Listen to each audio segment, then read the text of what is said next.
Praise the Lord. உங்களை யாவரையும் இயேசுவின் நாமத்தினாலே இன்றைக்கு வாழ்த்தி வரவேற்கிறேன். இந்த புதிய மாதத்திலும் கர்த்தருடைய வார்த்தையின் சத்தத்தோடு உங்கள் ஒவ்வொருவரையும் சந்திக்கிறது எனக்கு மிகுந்த மகிழ்ச்சி. கடந்த நாட்களெல்லாம் தேவன் நம்மை மிகுந்த ஆசீர்வாதமாய் அவர் நம்மை நடத்தியிருக்கிறார். நமக்கு ஜீவனையும் சுகத்தையும் பலத்தையும் தேவைகளையும் அவர் சந்தித்து இந்நாள் வரை அவர் நம்மை நடத்தி வந்தது அவர் நம் வாழ்க்கையில் பாராட்டிய மிகப்பெரிய அது கிருபை. எத்தனை பேர் ஆமேன்னு சொல்கிறீங்க? பைபிளில் வசனம் அப்படி தான் சொல்லுது, இது எங்களால் உண்டானதல்ல, இது தேவனுடைய ஈவு. ஆமென். நம்முடைய வாழ்வின் ஒவ்வொரு பகுதிகளிலும் ஒவ்வொரு நாளையும் நாம் கடந்து வருவதற்கு தேவன் தம்முடைய ஈவை தம்முடைய கிருபையை நமக்கு வெளிப்படுத்தி போகையிலே வருகையிலே வாழ்வின் ஒவ்வொரு பகுதிகளிலும் தேவன் ஈடுபாடு உள்ளவராய், இயேசு சொன்னது போல என் பிதா எப்போதும் கிரியை செய்து கொண்டிருக்கிறார், நானும் கிரியை செய்து கொண்டிருக்கிறேன்னு சொன்னது போல நம்முடைய வாழ்க்கையை எப்போதும் கிரியை செய்கிற ஒரு நல்ல தேவனாய் அவர் நம்மோடு இருந்து நம்மை நடத்துவதற்காக இணைந்து கர்த்தருக்கு நீங்கள் குடும்பமாக நன்றி சொல்லுங்கள்.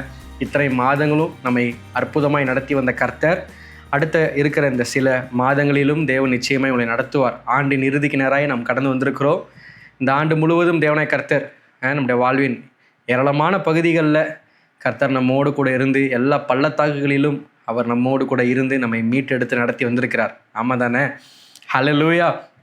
நான் உறுதியாக நம்புகிறேன், இந்த புதிய நவம்பர் மாதத்தில் கூட இந்த வார்த்தையின் சத்தத்தை கேட்க வந்திருக்கிற உங்கள் ஒவ்வொருவரோடும் தேவன் பேசுகிற அந்த வார்த்தை இடைபட போகிறது. இந்த நவம்பர் மாதத்திற்கான கர்த்தருடைய வார்த்தையை உங்களுக்கு கொடுக்க வேண்டும் என்பதற்காய் நான் ஆயத்தப்பட்டு கொண்டிருந்த போது ஒரு தேவனுடைய சத்தத்தை நான் கேட்டேன். இந்த மாதம் என்னுடைய ஜனங்க சிலுவையில் நான் வெளிப்படுத்திய அந்த மீட்பின் வல்லமையை காண்கிற ஒரு மாதமாக இருக்கும்னு ஆண்டவர் சொன்னார். நான் உறுதியாக சொல்கிறேன், இந்த வருடத்தின் கடைசிக்கு நேராய் கடந்து போய் கொண்டிருக்கிற தேவ ஜனமே, சிலுவையில் தேவனாய் கர்த்தர் உங்களுக்கும் எனக்கும் அவர் தமது மீட்பின் வல்லமையை வெளிப்படுத்தி இருக்கிறார். என்றைக்கு ஆதாம் விழுந்தானோ அன்று துவங்கியே அது வெளிப்பட்டு கொண்டே தான் இருந்தது. ஆனால் அந்த மீட்பின் வல்லமை மிக பகிரங்கமாய் வெளிப்படுத்தப்பட்ட ஒரு இடம் எதுனா அதான் கல்வாரி சிலுவை. அந்த கல்வாரி சிலுவையிலே தேவனுடைய மீட்பின் திட்டங்கள் அது வெளிப்படுத்தப்பட்டு தேவன் நம்மை மீட்டெடுத்திருந்தாலும் இன்றைக்கும் சத்தியத்தை அறியாததினாலும் நம்முடைய வாழ்விலே சில நேரங்களில் நாம் நம்மை அறியாமல் பிசாசுக்கு இடம் கொடுப்பதினாலும் சில தவறுகளை நாம் செய்வதனாலும் அந்த மீட்பின் வல்லமையை ருசிக்க முடியாதபடிக்கு நாம் சில பகுதிகளில் நாம் தோல்வி அடைந்த நிலையில் இருக்கிறோம். ஆனால் நான் உறுதியாக நம்புகிறேன், கர்த்தர் இந்த நாட்களில் அந்த சிலுவையில் வெளிப்படுத்தப்பட்ட அந்த மீட்பின் வல்லமையை தேவன் இந்த நாட்களிலே உங்களுடைய வாழ்விலே நீங்கள் பார்க்கும்படியாக இவர் செய்ய போகிறார். அவருடைய மீட்பின் வல்லமை உங்களுடைய வாழ்வின் ஒவ்வொரு பகுதியிலும் செயல்பட போகிறது. எங்கெல்லாம் பிசாசு உங்களை திருடி கொன்று அழித்து கொண்டிருக்கிறானோ அந்த பகுதியிலெல்லாம் தேவனுடைய மீட்பின் வல்லமை வெளிப்பட்டு அத்தனை எல்லைகளிலும் உங்களுக்கு ஒரு மீட்பை, ஒரு மறுசீரமைப்பை இந்த மாதத்தில் தரப்போவதை நிச்சயமாக நீங்கள் பார்க்க போகிறீங்க. இருக்கிற இடத்துல தேவ பிரச்சனத்தை நீங்கள் உணர்ந்தீங்கன்னா சத்தத்தை வெறுத்தி ஒரு ஆமேன்னு சொல்லுங்கள் பார்க்கலாம்.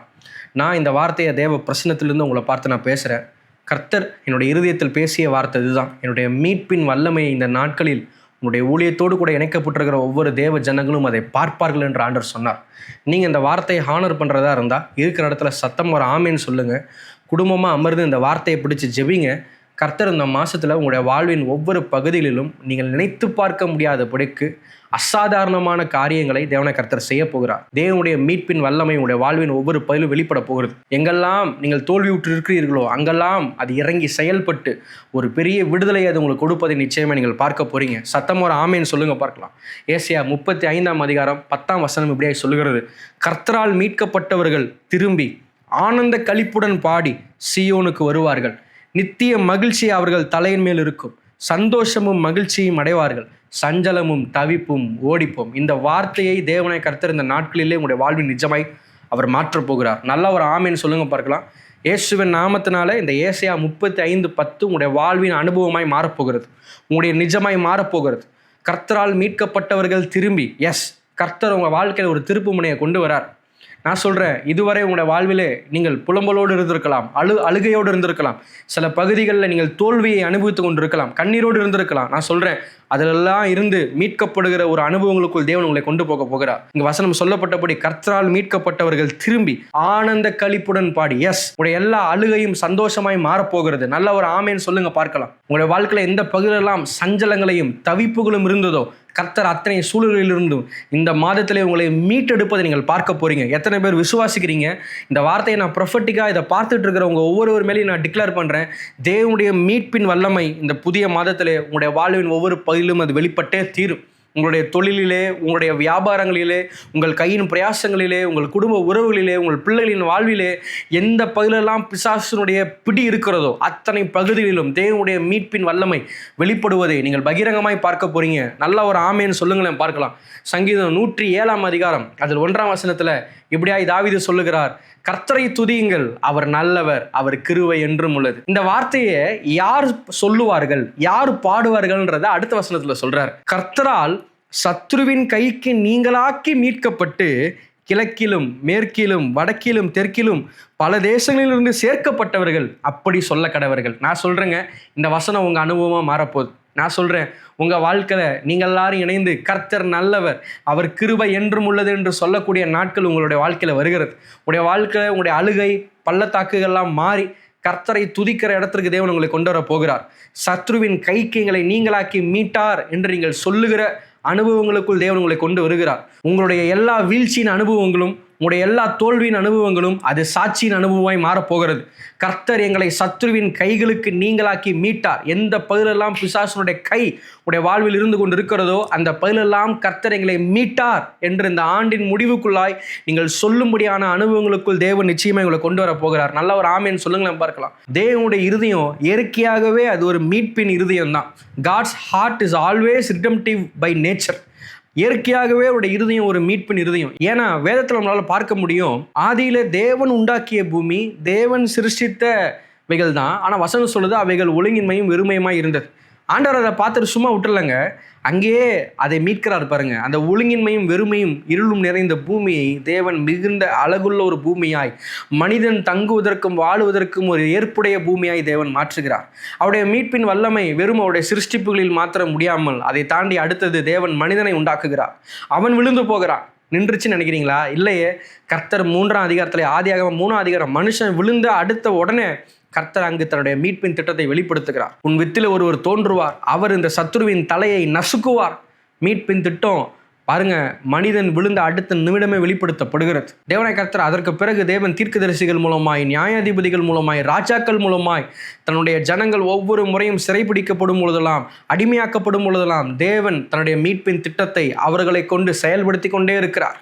பார்க்குறாரு, இது சுத்தப்பட்டு வராது, நானே இறங்கி போனாதான் என் ஜனங்களை முழுமையாக விடுதலையாக்க முடியும்னு சொல்லிட்டு வசனம் சொல்லுது. தேவன் தம்முடைய சொந்த குமாரன் என்றும் பாராமல் அவரையே நமக்காக தந்தருளி இவ்வளவாய் உலகத்தில் அன்பு கூர்ந்தார் என்று வசனம் சொல்லுகிறது.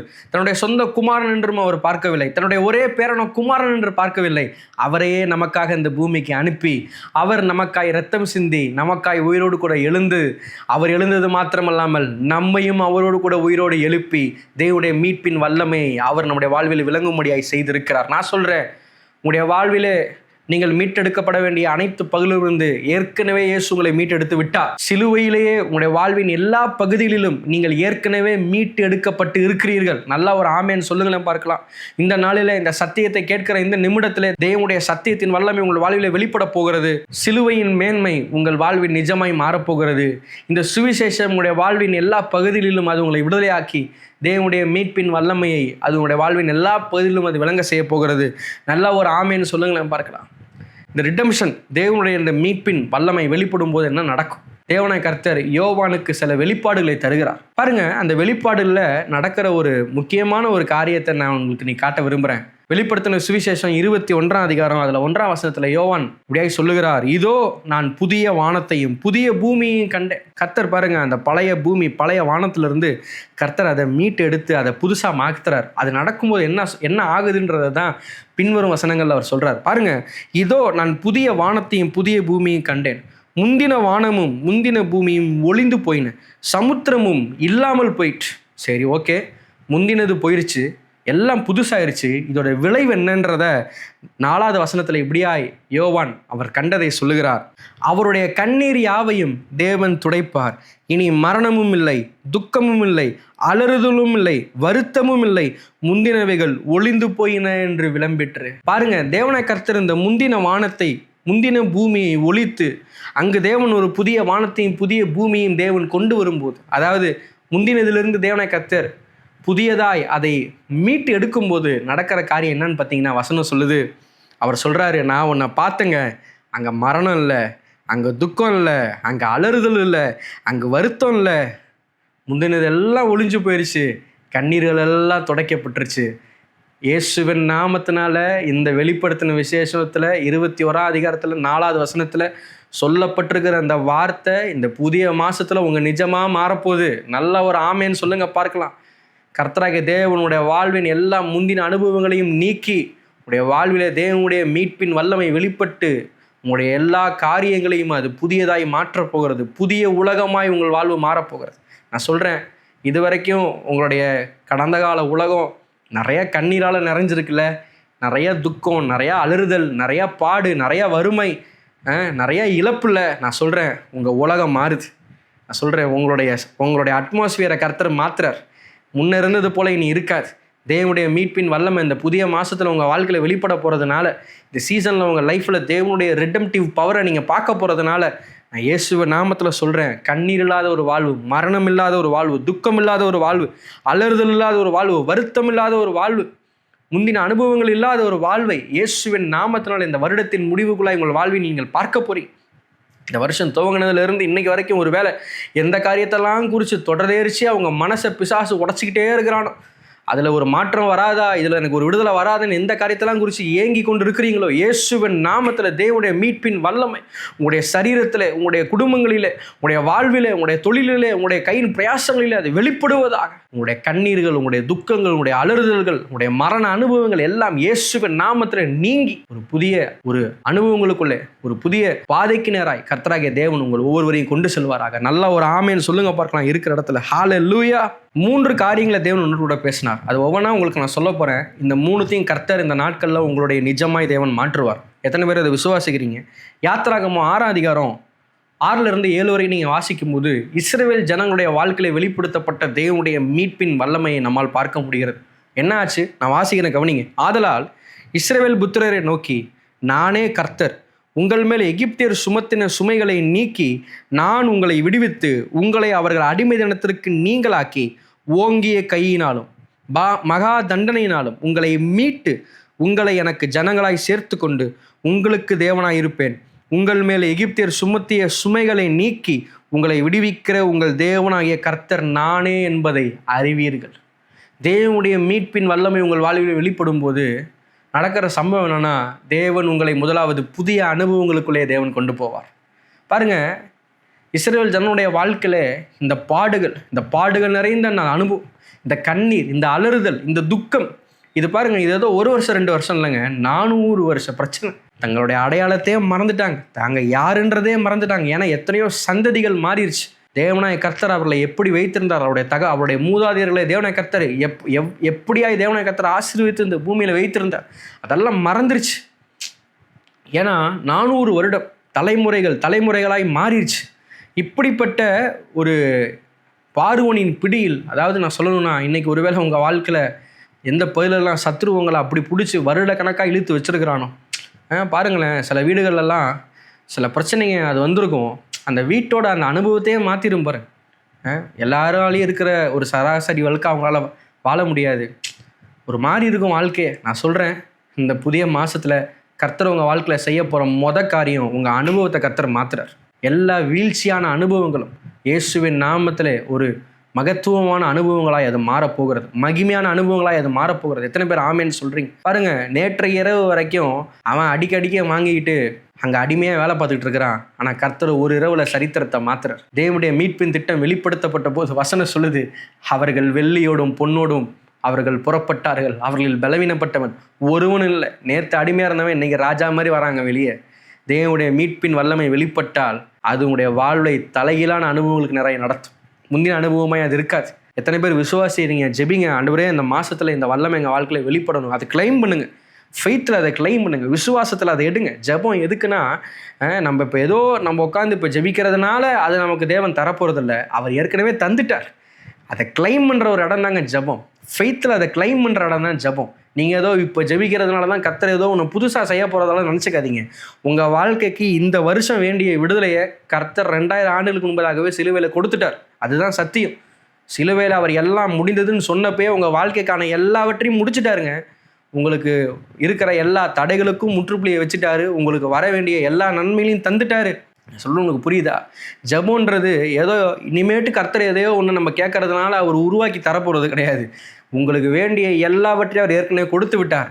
விசுவாசத்தில் அதை நான் எடுத்துக்கொள்ளுகிறேன், அதை நான் சுதந்திரமாக்கி கொள்ளுகிறேன், அந்த மீட்பின் வல்லமை என் வாழ்விலே வெளிப்படுவதாக அப்படின்னு அதை நம்ம ரிசீவ் பண்ணுறோம் பாருங்க, அதை டிக்ளேர் பண்ணுற பிளேஸ் தாங்க ஜெபம். நான் சொல்கிறேன், இந்த மாதத்தில் இணைந்து கேளுங்க, ஆண்டவருடைய சமூகத்தில் குடும்பமாக இயேசுவின் நாமத்தில் எங்களுடைய அனுபவங்களை கர்த்தராகிய தேவரீர் நீர் மாற்றுகிறதற்காக நன்றி. எங்கள் அனுபவங்கள் மாறுகிறது. சிலுவையில் வெளிப்படுத்தப்பட்ட தேவனுடைய மீட்பின் வல்லமை என்னுடைய வாழ்வின் ஒவ்வொரு பகுதியிலும் இருக்கிற எல்லா விழுந்து போன அனுபவங்களையும் அது மாற்றப் போகிறது என்று சொல்லுங்கள். ஏன்னா அங்கே வசனம் பாருங்கள், வசனத்தில் இங்கே ஆண்டவர் சொல்கிறாரு, அவர்கள் அடிமைதனத்திற்கு நீங்களாக்கி உங்கள் மேல் எகிப்தியர் சுமத்திய சுமைகளை நீக்கி உங்களை விடுவிக்கிற உங்கள் தேவனாய கர்த்தர் நானே. உங்கள் வாழ்க்கையில் என்ன பாரமான சுமைகளை எல்லாம் பிசாசு இதுவரை அவன் சேர்த்து வச்சிருக்கிறானோ அத்தனை சுமைகளிலிருந்தும் தேவன் உங்களை மீட்டெடுப்பதை நீங்கள் பார்க்க போறீங்க. ஏசப்பா சொன்னார், வருத்தப்பட்டு பாரம் சுமக்கிறவர்களே நீங்கள்லாம் என்கிட்ட வாங்க, நான் உங்களுக்கு இளைப்பாறுதலை தரேன்னார். இந்த மாதம் தேவனுடைய இளைப்பாறுதல் உங்கள் வாழ்க்கையில் வெளிப்படுவதை பார்ப்பீங்க. இது வரைக்கும் வாழ்க்கையில் இளைப்பாறுதலே இல்லாமல் நான் சொல்கிறேன், நெருக்கங்கள் வழியாக, பாடுகள் வழியாக, கண்ணீர் வழியாக கடந்து போனீங்கள்ல, நான் நம்புகிறேங்க, விசுவாசிக்கிறேன், இந்த மாதத்தில் தேவனுடைய மீட்பின் வல்லமை உங்கள் வாழ்க்கையில் வெளிப்படும். இந்த ஆண்டின் முடிவுக்குள்ளே அதுக்கெல்லாம் ஒரு முற்றுப்புள்ளியை கர்த்தர் வைப்பார் நிச்சயமாக. ஹல்லேலூயா. ஸோ காரியம் அவருடைய மீட்பின் வல்லமை உங்கள் அனுபவத்தை மாற்றப் போகிறது. ஆமென். ரெண்டாவது காரியம் சொல்கிறேன், அதே சம்பவத்தை நீங்கள் வாசிச்சிங்கன்னா அடுத்த வருஷத்தில் சொல்கிறாரு, ஆபிரகாமுக்கும் ஈசாக்குக்கும் யாக்கோவுக்கும் கொடுப்பேன் என்று நான் ஆணையிட்ட தேசத்திலே உங்களை கொண்டு போய் அதை உங்களுக்கு சுதந்திரமாக கொடுப்பேன், நான் கர்த்தர் என்று அவர்களுக்கு சொல் என்றார். தேவனுடைய மீட்பின் வல்லமை வெளிப்படுத்தப்படும் போது ரெண்டாவது நடக்கிற காரியம் என்ன தெரியுங்களா? உங்களை சுதந்திரத்திற்குள்ளே கொண்டு போவார். உங்களுடைய சுதந்திரத்திற்குள்ளே சிலுவையில் நான் சொல்கிறேன், அவர் சிந்தின இரத்தத்தாலே நீங்கள் ஒவ்வொருவரும் ஆபிரகாமின் ஆசீர்வாதங்களுக்கு சுதந்திரவாளிகளாக இருக்கிறீர்கள். நல்லா ஒரு ஆமேன்னு சொல்லுங்கள் பார்க்கலாம்.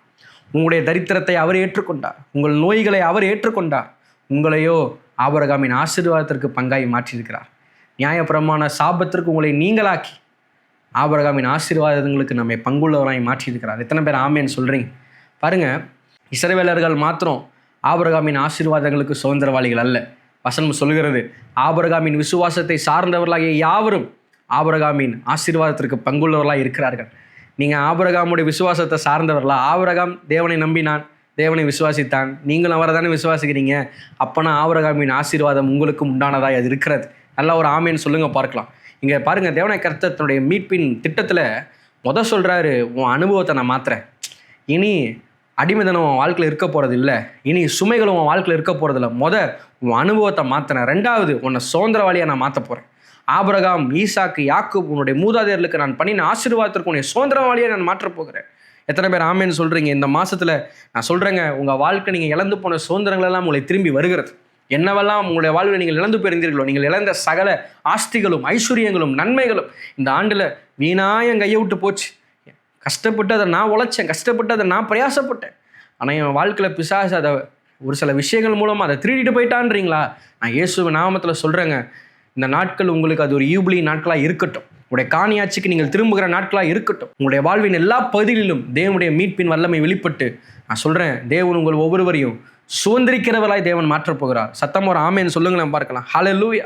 சங்கீதம் 78:35 அதனால தான் சொல்லுது, தேவன் தங்கள் கண்மலை என்றும் உன்னதமான தேவன் தங்கள் மீட்பர் என்றும் அவர்கள் நினைவு கூர்ந்தார்கள். சிலருடைய வாழ்க்கையிலலாம் இப்படி ஒரு எண்ணம், இதை பார்த்துட்டு இருக்கிற சிலருடைய வாழ்க்கையில் இப்படி ஒரு சில எண்ணம், ஆண்டவர் உண்மையிலுமே என் வாழ்க்கையில் இருக்கிறாரா இல்லையா, என் வாழ்க்கையில் செயல்படுறாரா இல்லையா, ஏன் என் வாழ்க்கை இப்படியே இருந்துகிட்டு இருக்கு? நான் சொல்லிட்டா இந்த எண்ணம் மாறப்போகுது. எப்படி தெரியுமா மாறப்போகுது? இங்கே சொல்லப்பட்ட வசனத்தின்படி உன்னதமான தேவன் தங்கள் மீட்பர் என்று நினைவு கூர்ந்தார்கள்ன்ற வார்த்தையின்படியா தேவனுடைய மீட்பர் அப்படின்னு நினைக்கிற நாட்களை கர்த்தவங்களை கொண்டு வரப்போறார். சத்தம் ஒரு ஆமேன்னு சொல்லுங்களேன். நான் சொல்கிறேன், அன்றைக்கு இஸ்ரவேல் ஜனங்கள் நடந்து முடிந்த பிறகு, கர்த்தர் அற்புதங்களை செய்த பிறகு, தேவன் அவர்களை மீட்டெடுத்த பிறகு தேவனை அவர்கள் மீட்பர் என்று நினைவு கூர்ந்தார்கள். ஆனால் நீங்களோ நானோ சம்பவம் நடந்த பிறகு அப்படி பண்ணக்கூடாதுங்க. நமக்கு தெரியும் நம்ம தேவன் யாருன்றது. தெரியுமா தெரியாதா? வேதத்தில் இத்தனை சம்பவங்களை பார்க்குறோம். தேவனாய் கர்த்தர் ஆதி முதற்கொண்டு அவர் மீட்பின் தேவனாக வெளிப்பட்டார்ல. அப்போனா அவங்கள மாதிரி எல்லாம் மாறின பிறகு சொல்ல வேணாம், எல்லாம் மாறுறதுக்கு முன்னாடியே சொல்லுவோம், உன்னதமான தேவன் எங்கள் மீட்பராக இருக்கிறாருன்றத உங்களுடைய வாழ்வின் ஒவ்வொரு நாளும் நினைவு கூறுங்க. அதை நினைவு கூர்ந்துக்கிட்டே இருங்க. வாழ்க்கையில் பிசாசு கை வைக்கும் போதெல்லாம், அடிக்கும் போதெல்லாம், சில தடைகள் வரும்போதெல்லாம், சில போராட்டங்கள் வரும்போதெல்லாம், பாடுகள் வரும்போதெல்லாம் கீப் ஆன் திங்கிங், கர்த்தர் என்னுடைய மீட்பராக இருக்கிறார், உன்னதமான தேவன் என் மீட்பராக இருக்கிறார். இதை விடவே விடாதீங்க. ஏன்னா பிசாசு போராட்டங்களை கொண்டு வரதே தேவன் பேரில் நமக்கு ஒரு சந்தேகத்தை எழுப்புறது தான். பாரு கர்த்தர் உன்னை கைவிட்டாரு, பாரு கர்த்தர் உன்னை விட்டாரு, கர்த்தர் உன்னை மறந்துட்டாரு.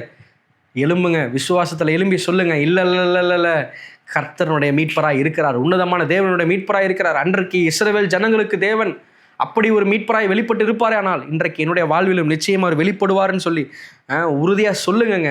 நீதி உண்டாக இருதயத்தில் விசுவாசிக்கப்படும், ரட்சிப்பு உண்டாக நாவினாலே அறிக்கை பண்ணப்படும். நான் சொல்கிறேன், உங்களுடைய விசுவாசமும் அறிக்கையும் ஒரு நாளும் அது வெறுமையாய் போகாது. நீங்கள் எதை விசுவாசித்து அறிக்கை எடுக்கிறீர்களோ அது உங்கள் நிஜமான அனுபவங்களாய் மாறும். சத்தம் ஒரு ஆமேன்னு சொல்லுங்களேன் பார்க்கலாம்.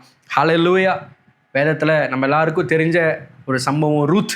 இந்த ரூத்து தன்னுடைய வாழ்க்கையில் எல்லாவற்றையும் இழந்து போய் அடுத்த நிலை என்னன்றதே தெரியாமல், சாப்பாட்டுக்கு வழி இல்லாமல் அவள் கதிர் பொறுக்க போன அந்த நிலம், அந்த இடம், அவள் அங்கே ஒரு வேலைக்காரியாக போனா.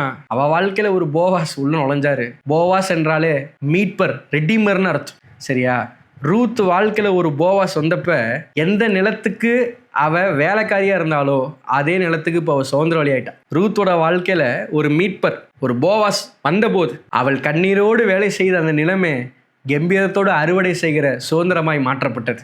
நான் இயேசு நாமத்தில் உங்களை பார்த்து சொல்கிறேன், ஒருவேளை உங்களுடைய தொழில், உங்களுடைய கையின் பிரயாசங்களெல்லாம் அழுது கொண்டே ஒரு முன்னேற்றம் இல்லாமல், மாற்றம் இல்லாமல், ஆசீர்வாதம் இல்லாமல், வாய்ப்புகள் இல்லாமல், எந்த பகுதியில் நீங்கள் அழுகையின் பள்ளத்தாக்கு வழியாய் கடந்து போகிறதாய் நீங்கள் நினைக்கிறீங்களோ, நான் சொல்கிறேன், அந்த அழுகையின் பள்ளத்தாக்கை தேவன் உங்களுக்கு அறுவடையின் நிலமாய், அதே உங்களுக்கு சுதந்திரமாய் தேவனை கர்த்தர் மாற்றப் போகிறார். ரூத்தின் அனுபவம் உங்களுடைய நிஜமாய் மாறப்போகிறது. ஏன்னா அன்றைக்கு ரூத்தின் வாழ்க்கையில் போவாஸ் வந்தபோது எப்படி அவள் வேலை செய்த நிலத்திற்கு அவள் சுதந்திரவாளியை மாற்றப்பட்டாலோ, நான் சொல்கிறேன், இன்றைக்கு உங்களுடைய வாழ்க்கையில் போவாஸாகிய இயேசு மீட்பர் இருக்கிறபடினா, அந்த மீட்பின் வல்லமை சிலுவையில் அவர் வெளிப்படுத்தி இருக்கிறபடினால், அது இந்த நாட்களில் உங்கள் வாழ்வில் வெளிப்பட போகிறதுனால், நீங்கள் கண்ணீரோடு கடந்து போன பகுதியெல்லாம் கம்பீரமாய் வெற்றி அடை போட செய்கிற பகுதியாய், அனுபவங்களாய் தேவனை கர்த்தர் அதை மாற்றப் போகிறார். ரெண்டாவது காரியம், தேவனுடைய மீட்பின் வல்லமை வெளிப்படுத்தப்படும் போது சுதந்திரவாளிகளாய் உங்களை அவர் மாற்றுகிறார். மூன்றாவதாக நான் சொல்கிறேன், தேவனுடைய மீட்பின் வல்லமை புதிய அடையாளத்தை உங்களுக்கு தரப்போகுது. சத்தம் ஒரு ஆமேன்னு சொல்லுங்களேன் பார்க்கலாம். வசனம் சொல்லுது, ஏசாயா 43:1 இப்போதும் யாக்கோபே உன்னை சிருஷ்டித்தவரும் இஸ்ரவேலே உன்னை உருவாக்கினவருமாகிய கர்த்தர் சொல்லுகிறதாவது, பயப்படாதே, உன்னை மீட்டு கொண்டேன், உன்னை பெயர் சொல்லி அழைத்தேன், நீ என்னுடையவன். உன்னை மீட்டு கொண்டேன், உன்னை பெயர் சொல்லி அழைத்தேன். பாருங்க, இந்த உலகம் நமக்கு பல அடையாளங்கள், பல பெயர்களை நமக்கு வைக்கலாம். ஒருவேளை நீங்களே உங்களை, எனக்கு எதுவும் வராதுங்க, நான் தோத்து போனவன், நான் நோய் பிடிச்சவன், நான் எதுக்குமே லாய்க்கு இல்லை, நான் இப்படி அப்படின்னு சொல்லி, நான் ஒரு அனாதை, எனக்கு யாருமே இல்லை, இப்படிலாம் நீங்கள் உங்களுக்கு ஒரு சில அடையாளத்தை கொடுத்துருக்கலாம். உலகம் உங்களுக்கு ஒரு சில அடையாளத்தை கொடுத்துருக்கலாம். இங்கே வசனம் சொல்லுது, பயப்படாதே, உன்னை நான் மீட்டு கொண்டேன், உன்னை பெயர் சொல்லி அழைச்சேன். கர்த்தர் ஒரு மனுஷனை மீட்கும் போதே அவனுக்கு புதிய அடையாளத்தை தராருங்க. கர்த்தர் ஒரு மனுஷனை மீட்கும் போதே அவனுக்கு புதிய நாமத்தை தராருங்க. உங்களுடைய எல்லா பழைய அடையாளங்களும் மாறி கர்த்தர் இந்த புதிய மாதத்தில் உங்களுக்கு புதிய அடையாளத்தை தரப்போகிறார். இந்த வருட கடைசிக்கு நேரம் வந்திருக்கிற தேவ ஜனமே, வருகிற புதிய ஆண்டுக்குள்ள நீ பழைய அடையாளத்தோடு நுழைய போகிறது இல்லை. உங்களுடைய எல்லா பழைய அடையாளங்களுக்கும் ஒரு முற்றுப்புள்ளியை கர்த்தர் வைக்க போகிறாரு. புதிய அடையாளத்தை தேவன் உங்களுக்கு தரப்போகிறார். நான் சொல்கிறேன், இதுவரைக்கும் உலகம் உங்களை கடங்காரன்ற அடையாளத்தோடு பார்த்துருந்துருக்கலாம், தோற்று போனவன்ற அடையாளத்தோடு பார்த்துருக்கலாம், அனாதன்ற அடையாளத்தோடு பார்த்துருக்கலாம், எதுக்குமே லாய்க்கு இல்லைன்ற அடையாளத்தோடு பார்த்துருக்கலாம், இன்னும் பலதரப்பட்ட அடையாளம். இவனுக்கு எப்போ பார்த்தாலும் முடியாதுங்க, இவன் சரியான வியாதி பிடிச்சவன், அப்படி கூட ஒருவேளை இந்த உலகம் உங்களை அடையாளப்படுத்தியிருக்கலாம். நான் சொல்லிட்டா இந்த அடையாளம் எல்லாம் உங்கள் வாழ்க்கையில் மாறப்போகுது. கர்த்தர் உங்களுக்கு புதிய அடையாளத்தை தேவன் தரப்போகிறார்.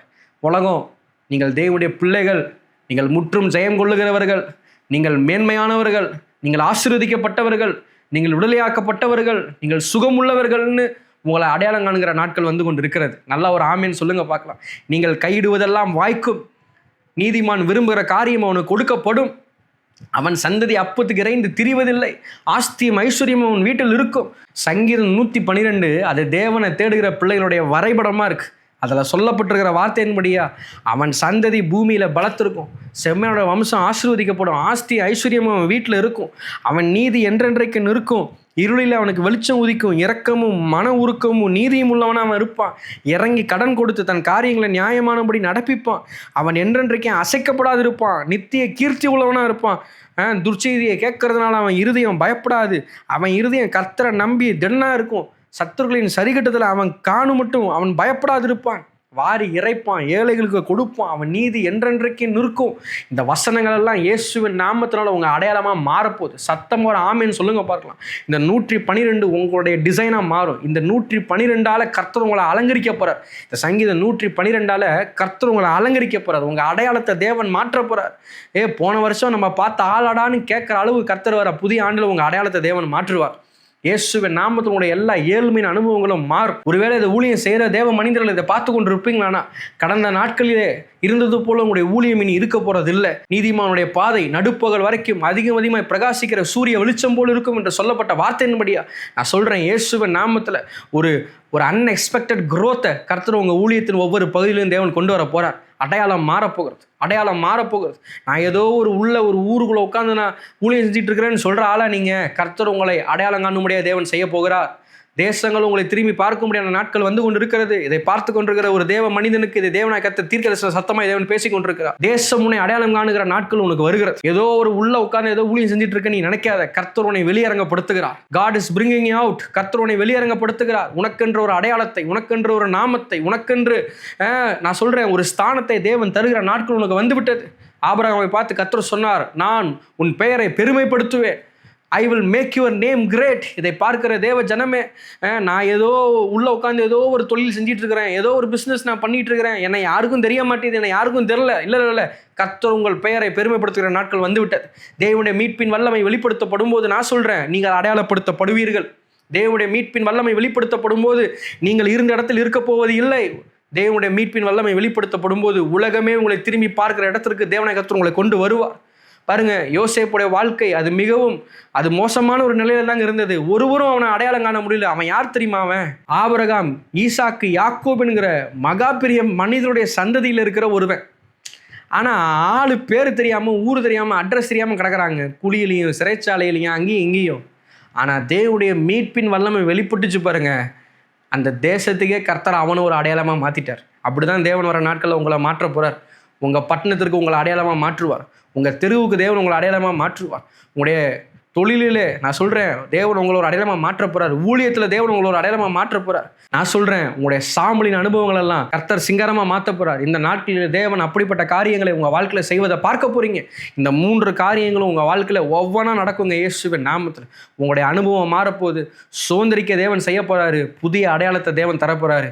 இந்த 3ஐயும் கர்த்தர் இந்த நாட்களில் உங்கள் வாழ்க்கையில் அவர் வெளிப்படுத்துவதை நீங்கள் நிச்சயமாக பார்க்க போகிறீங்க. இந்த 3 காரியங்களும் உங்கள் வாழ்க்கையில் 1 by 1 நடக்கிறத பார்க்க போகிறீங்க. இந்த ஆண்டு முடிவுக்குள்ள எல்லாவற்றிலிருந்தும் தேவனுடைய வல்லமை உங்களை மீட்டு எடுக்க போது, மீண்டு வரப்போறீங்க.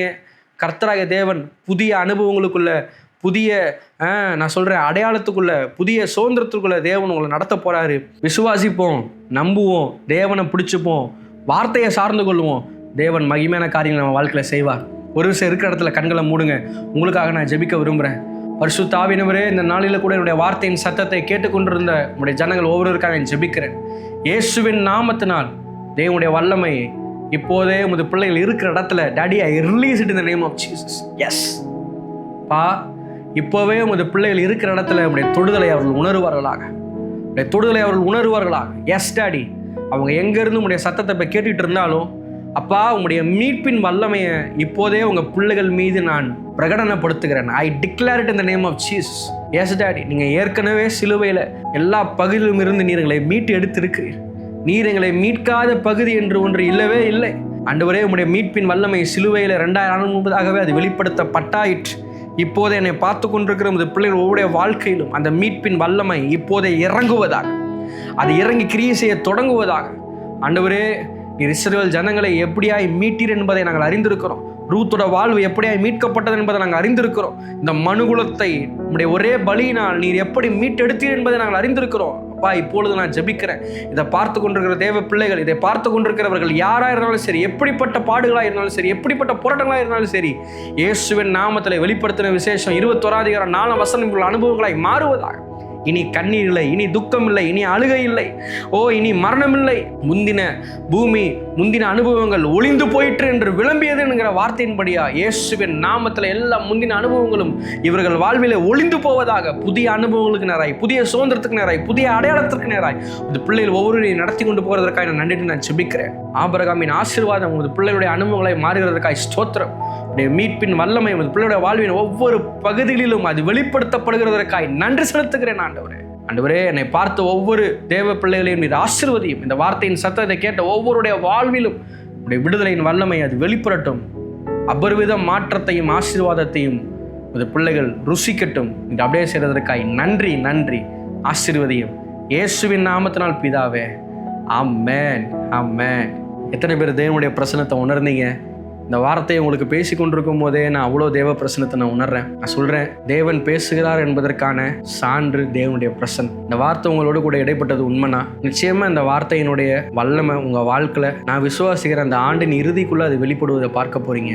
இதுவரை எதுலெல்லாம் கடினமாக மாட்டியிருந்தீங்களோ அதிலெல்லாம் இருந்து கர்த்தர் உங்களை லெகுவாக வெளிக்கொண்டு வர போகிறார். மீட்பின் பாதைக்கு நேராக தேவன் உங்களை நடத்தி கொண்டு போக போகிறார். பெரிய விடுதலை உங்கள் வாழ்க்கையில் பார்க்க போகிறீங்க. இந்த வார்த்தையின் சத்தம் உங்களுக்கு ஆசீர்வாதமாக இருந்தால் நீங்கள் கீழே பார்க்குற டீட்டெயில்ஸ் மூலமாக உங்களுடைய விதைகளை நீங்கள் எங்களுக்கு அனுப்பலாம். நான் சொல்கிறேன், கர்த்தருடைய வார்த்தையை உங்களுடைய விதைகளால் கனம் பண்ணுங்க.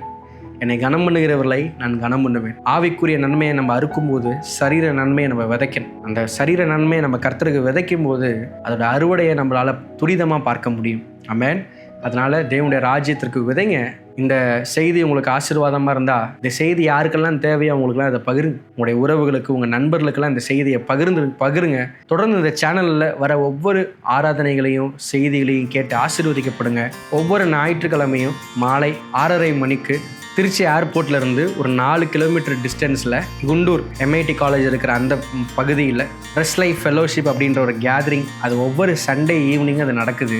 அதில் தேவ ஊழியர்கள், நான் சொல்கிறேன் விசுவாசிகள், பிஸ்னஸ் பீப்புள்ஸ், பல ப்ரொஃபஷனல் இருக்கிற ஆட்கள் எல்லாருமே அதில் இணைந்து பங்கெடுக்கிறாங்க. அதில் வெளிப்படுத்தப்படுகிற தேவனுடைய வார்த்தையின் மூலமாய் நான் சொல்கிறேன் ஊழியங்கள் கட்டப்படுகிறது, தொழில்கள் ஆசீர்வதிக்கப்படுகிறது, குடும்பங்கள் ஆசீர்வதிக்கப்படுகிறது, பிள்ளைகள் ஆசீர்வதிக்கப்படுகிறார்கள். ஒருவேளை இந்த பகுதியில் நீங்கள் இருப்பீங்களானா, திருச்சி பகுதியில் நீங்கள் இருப்பீங்களானா, அல்லது வெளியூர்களில் நீங்கள் இருந்தாலும் உங்களால் வர முடிஞ்சால் கண்டிப்பாக நீங்கள் வந்து அதில் பங்கெடுங்க. உறுதியாக உங்களை பார்த்து நான் சொல்கிறேன், வருகிற நீங்கள் வெறுமையாகி போவதில்லை. நீங்கள் ஒரு நாள் வந்தாலும் அந்த ஒரு நாளில் அவ்வளவு வித்தியாசத்தையும் மாற்றத்தையும் அற்புதத்தையும் நீங்கள் நிச்சயமாக பெற்றுக்கொண்டு தான் கடந்து செல்வீங்க. அதனால் if you are in and around Trichy, I invite you be part of this fellowship. Sure, God will deliver you, God will heal you, God will do supernatural wonders in your life. Amen. எனவே தொடர்ந்து தேவனுடைய ராஜ்யத்தில் நாம் ஒவ்வொருவரும் இணைந்து செயல்படுவோம். கர்த்தர் நம்ம ஒவ்வொருவரையும் ஆசீர்வதிப்பார். இளைப்பாறுதலோடு இந்த புதிய மாதத்தை துவங்குங்க. அந்த நல்ல தேவன் உங்களோடு கூட இருக்கிறார்.